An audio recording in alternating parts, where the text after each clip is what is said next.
I never thought I'd see the day when a neighborhood HOA would stoop this low. But on a quiet Saturday morning, it happened.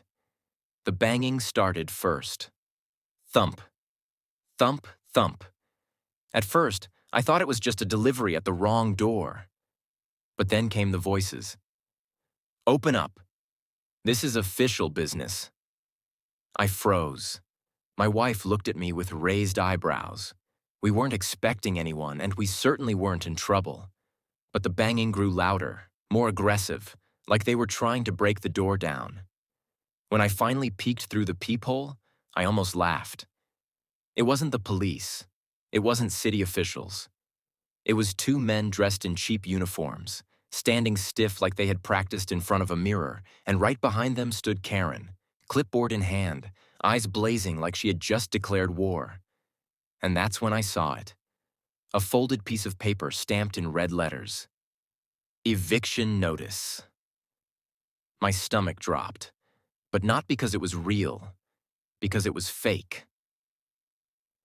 Karen's shrill voice pierced the air. According to the HOA, you've been fined repeatedly for violations, and since you refuse to comply, we are reclaiming this property on behalf of the community. Her words dripped with self-importance, like she thought she was the mayor, the sheriff, and the judge all at once. The so-called security guard straightened up and flashed what looked like cheap badges. One even put his hand on his belt like he was armed. It would have been laughable if it wasn't so dangerous. I cracked the door slightly, just enough to speak. This is ridiculous. That's not a real eviction notice. Only the courts can issue that. Karen smirked. Oh, you'll find out soon enough. You're trespassing on HOA-controlled land, and these officers are here to make sure you pack up and leave. Behind me, my wife whispered, Do they really think this is going to work? I shook my head. Just wait. Let's see how far they take it. The neighbors started gathering at the edges of their driveways, phones out, recording. Everyone knew Karen had a reputation, but this was new. Fake uniforms, fake paperwork, a staged eviction. She was escalating. And that's when my wife stepped forward, calm as ever, with her coffee still steaming in her hand. Narrator pause. What Karen and her security team didn't know was that my wife wasn't just anyone. She wasn't just a homeowner. She wasn't just my partner. She was a federal agent. And the moment she chose to reveal that fact would change everything. Karen jabbed her clipboard toward my wife. You! Step outside. You're trespassing on HOA-controlled property. These officers are here to escort you off the premises.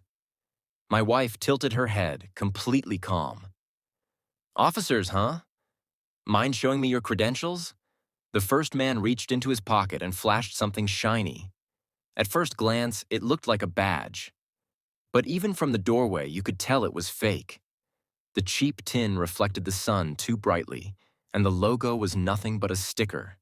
The neighbors murmured. Someone even laughed quietly. My wife took a slow sip of her coffee, then asked again, Do either of you have an official case number? A warrant? Anything signed by a judge? The second man stepped forward, chest puffed out. Ma'am, we don't need a warrant. This is private community enforcement. That's when my wife's eyes narrowed. She set her coffee cup down on the porch railing, slid her hand into her jacket, and pulled out her real badge. The sunlight caught the gold. The words glistened clear as day. United States Secret Service. The entire street went silent. Karen froze mid-sentence. Her face went pale, like all the blood drained out in an instant. The two fake guards, their jaws dropped. One even took a step back. My wife's voice cut through the silence, sharp and cold. Impersonating law enforcement is a federal crime. You've got about 5 seconds to explain yourselves before I make a call you don't want me to make. The neighbors gasped. Phones zoomed in, capturing every word. Karen stammered, Wait, this isn't what it looks like. We were just trying to... But my wife didn't let her finish. No, it's exactly what it looks like.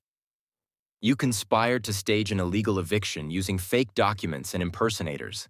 That's fraud, trespassing, and impersonation of federal authority. Do you want me to keep going? The fake guards panicked.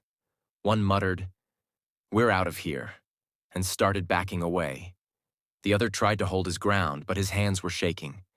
Karen spun on them, whisper screaming, "Don't you dare leave." We agreed, but it was too late. The two men bolted, sprinting toward a car parked at the corner, peeling out before anyone could stop them. The neighbors erupted, some laughing, some cheering, all filming. Karen stood there alone, trembling, her clipboard clutched to her chest like it could save her. My wife leaned forward, her badge still shining in the sun. "Karen, do you know what happens when you lie to federal agents? When you try to forge official documents? You don't just lose your little HOA position, you lose your freedom." Karen's lips quivered. For once in her life, she had no comeback. Minutes later, the real police arrived. Not because Karen called them, but because several neighbors had already reported imposters posing as cops in the neighborhood. The officers took one look at my wife's badge, nodded respectfully, and then turned their full attention to Karen. She tried to explain. She tried to twist it. She even blamed the fake guards, saying she didn't know they weren't real. But the neighbors' recordings told the truth. Her voice, her orders, her threats, all captured, all undeniable. One officer asked my wife quietly, "Do you want to press federal charges?" She didn't even hesitate. Yes. Karen's knees buckled. The clipboard slipped from her hands. For the first time, the self-proclaimed queen of the HOA realized she wasn't untouchable. As the squad car doors shut on Karen, the neighborhood erupted in cheers. Phones live-streamed the moment. Someone even shouted, "The reign of Karen is over." And through it all, my wife stood calm, collected, sipping her coffee again like nothing had happened. She turned to me and said, "Well, that escalated quickly." I laughed, finally letting the tension out. "You think?" That day changed the neighborhood forever. The HOA board scrambled, panicked, and within weeks, Karen was removed from her position. The fake security team was never seen again. And the story? It spread far beyond our street. Clips of my wife flashing her badge went viral, showing up on social media everywhere with captions like, "HOA Karen thought she ran the neighborhood until she ran into the Secret Service and me." I learned something that day. Sometimes the loudest, most arrogant people will push as far as they can, until they meet someone who actually has the authority to push back. Karen thought she could use fear, lies, and fake power to control us.